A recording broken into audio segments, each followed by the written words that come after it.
Thanks, Kev. You're welcome, Russ. All right. Hey, everybody. How are you? Hungry.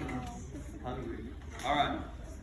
Believe it or not, this is our last week talking about King Solomon. It's crazy because we've talked about him for almost 2 months because of all the breaks. And I know y'all know a lot about him now, but we're just going to talk about him just a little bit more because the end of his life, it ends kind of tragically in a way, and it actually doesn't even really end after he dies.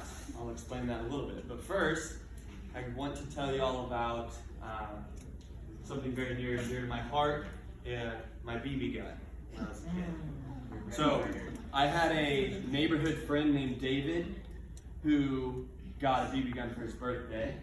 We went in his backyard and I watched him shoot it. He wasn't very good at sharing, but I got to shoot it a little bit, and it was the coolest thing ever. I don't know if y'all have ever shot a BB gun, but it's so fun. He told me all these stories about him like going hunting and like killing birds with his BB gun. It was super cool. So I went to my mom and my dad. I was like, hey, I need this. I need a BB gun very badly. And they said, no, you don't. And I forgot about it until Christmas time. And there was this long rectangular box that was wrapped, propped up by the tree. And I opened it up, and there it was, the Daisy Red Ryder. It was beautiful. And let me tell you why Red Ryder is important, okay? David had a Daisy Buck. It's smaller, it's not as powerful, it's not as good. I had a Daisy Red Ryder. It was a black barrel, wooden stock that said Red Ryder on it with a bullseye. It was practically a shotgun. It was so powerful. And me and my dad went outside that same day to shoot it. And we got this cardboard box and printed out a little target and taped it on it. And then we got this like bunch of newspaper and put it in the cardboard box, so when I shot it, it would like catch the BBs so I could reuse them. It's pretty smart. And we'd go outside and I would shoot the BB gun and hand it to my dad because I couldn't pump it. And then he'd hand it back and I would shoot it, and we did that over and over again. And I loved that thing. And so the very next day I said, Dad, can I go shoot my BB gun by myself? And he said, yes, you can. And then he looked at me, just like how I'm looking at Hudson. And he said, but only shoot at the target. And I said, yes, sir. And in my head, I thought, yeah, unless I see a bird, right? I'm definitely going to shoot at the bird, obviously. Oh, no. So I go outside, Oh, no. and I can kind of pump it myself, and I'm dialed in, like nailing it, okay? And I see this bird fly by. But I'm not Hawkeye, I'm not going to like shoot it midair, so I keep an eye on it. And it lands on the tree right behind the target. This little sparrow. It's a sign from God that I need to shoot at this thing. So I look in the back window to see if my parents are watching, and they weren't. And so I go, and I shoot it. Nothing. The bird didn't even know it got shot at. That's how bad I missed. It just stood there, just totally fine. And so I quickly try and load another one, but it flies away. And I'm looking at the bird, and I hear it.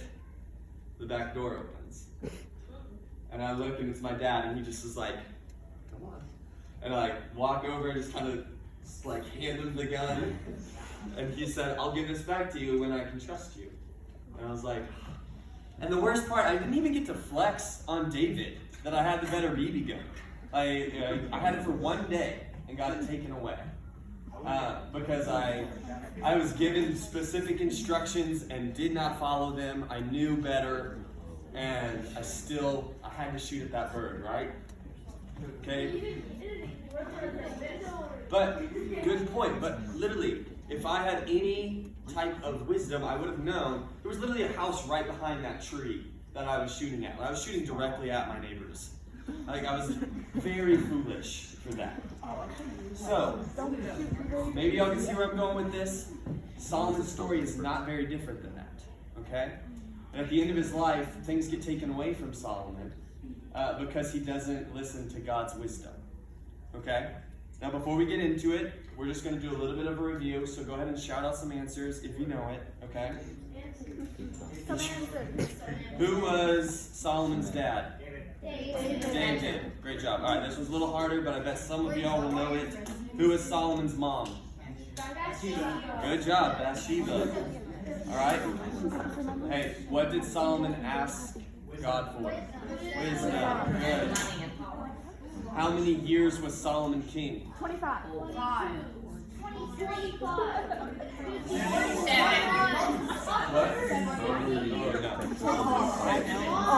40 years.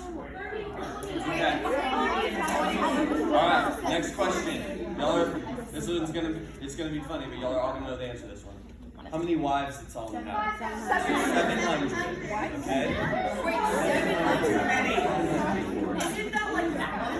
Okay. At the end of his life, hey, last question. At the end of his life, what did Solomon say about all his possessions? Worthless. It was nothing. It was worthless. The word he says is vanity. It was all vanity. Hey, listen. Look how much y'all know about Solomon. I'm really impressed. Like, great job. Y'all actually do know quite a lot. Give yourselves a round of applause. Well done. Okay? Hey, seriously. Y'all have listened really well, and I'm proud of y'all. Y'all know a lot more about Solomon than y'all probably did beforehand. Okay? So I want to encourage y'all. Great job. But now I want to challenge y'all a little bit more.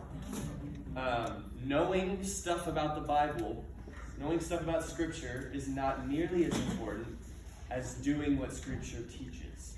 Okay, I will say that again. Knowing stuff about Scripture isn't nearly as important as doing what Scripture teaches. So, especially in your small groups, I want y'all to not just think about it like you need to memorize or learn more stuff. I want y'all to think about the lesson and then apply it to your life. Okay, because no math teacher cares if you've read the entire math textbook if you can't multiply. They don't care that you read that much if you can't do what it says. So I want to encourage y'all, the Bible's really not any different. This is not just time to learn more stuff. I want y'all to apply it to your lives. Okay? Awesome. Let's finish up Solomon. Sound good? Sound good? Yeah. Okay, so 1 Kings chapter 11, verse 4. This is what it said. When Solomon was old, his wives turned away his heart after other gods, and his heart was not wholly true to the Lord his God, as was the heart of his father David. Okay, so quick application right away. This is easy. Don't have 700 wives. Y'all can all do that. That's easy one. Okay, take that, apply it to your life. It's not even allowed. So, don't.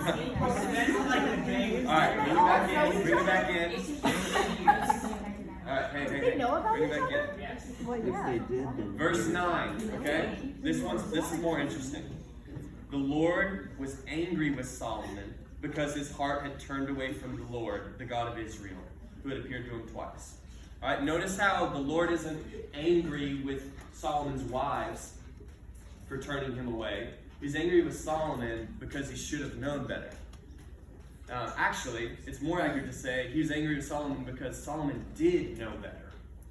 Okay, my dad probably couldn't have been mad at me if he had just given me the BB gun and said, go out and have a great time. He couldn't have been mad at me for shooting at a bird at that point. But he specifically said, only shoot at that target. And then I was like, I hear you, Dad, but I'm going to shoot at this bird instead. And Solomon's no different. God says, don't pursue that lifestyle, Solomon. And Solomon says, I hear you. I'm going to go have 700 wives. Right? He knew better. And he did it anyways. And there's a punishment. There's ramifications for his actions. Alright? Big one is that the kingdom is going to be split. He said he's not going to do it to Solomon, but he's going to do it to his son. Okay? And then Solomon dies. Bye-bye, Solomon. Natural causes. It's really not that dramatic, but we're done with Solomon. He was about 60 years old. Yeah. Okay, listen up. The next king, his name is Rehoboam. Say Rehoboam. Good job. Solomon's son. Rehoboam does way, way better, right? No, he really doesn't. This is what happens to Rehoboam. He goes to the people when he becomes king, and the people say, Solomon treated us really harshly. If you will treat us a little nicer, we'll follow you. And so Rehoboam goes to the elders, the wise people, you might say. And he goes, hey, what should I do about them? And they said, if you will be nice to them this day, they will serve you forever. And he goes, all right, cool. I'm going to go to my friends, my peers, and I'm going to ask them, hey, what should I do about the people? And then they say, and this is actually what they said, tell them that your pinky is bigger than your dad's thigh. And then they said, yeah. And then they said, and tell them that you're going to make their burdens way heavier. And where Solomon beat them with whips, you're going to beat them with scorpions. Which scorpions is another type of whip that hurts way more. Okay? And Rehoboam chooses his friends. And he says to the people, hey, guess what? My pinky is bigger than my dad's thigh.